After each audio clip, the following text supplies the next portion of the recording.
We've got a brand new PolarCool here. There are a couple steps we need to take before we're ready to start it up.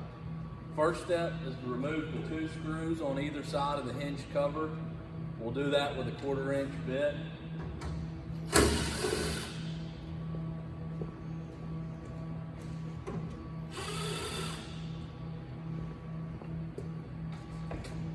Once we remove those screws, we'll hinge the cover back and remove the pads.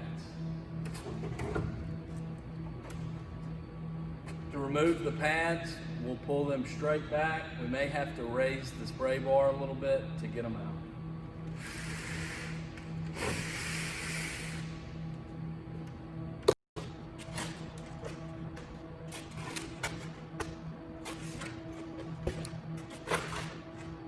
Once we remove the pads from the PolarCool, we have access to the inside. The inside's where you'll find the motor, the prop, the float valve, the liquid level switch, and the pump. When we ship these units, the float valve comes with a piece of tape that fastens that valve to the bottom of the unit. This helps avoid any damage during shipping. We'll need to remove this tape before we operate the unit. And to do that, we'll place one hand on the float and we'll use our other hand to remove the tape.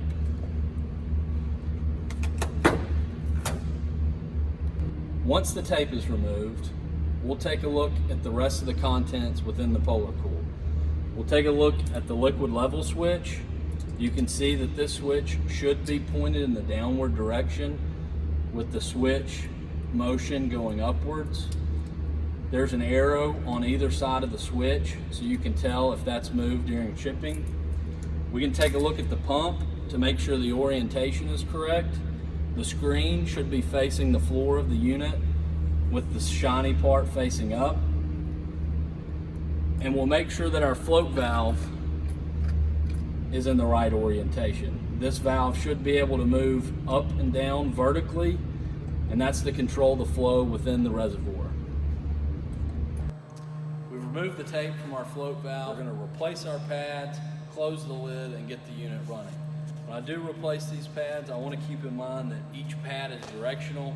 It's got an airflow direction and a vertical direction. So I can see that the black side is going to be facing out, airflow is coming through here, and this is the top.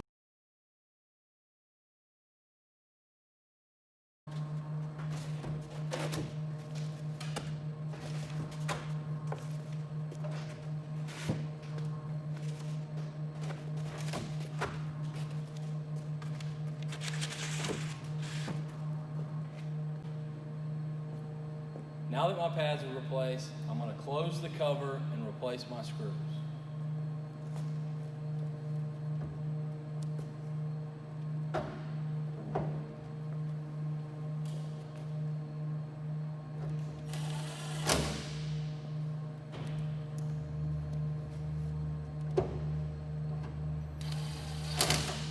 We've connected our water source to the PolarCool.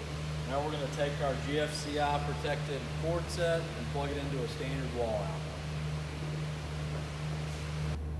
We've connected our unit to power. This is indicated by a red LED on the touchpad.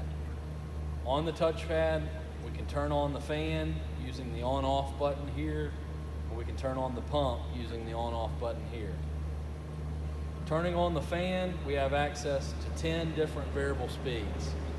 Starting at the lowest speed, which is a blinking green light, all the way up to the top speed, which is the largest light illuminated solid. You can turn the pump on by hitting the on-off button on the pump side of the touchpad.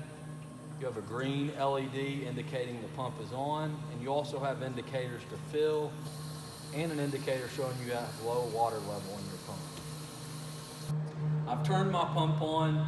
You can see the water running through the back of the evaporative cooling media.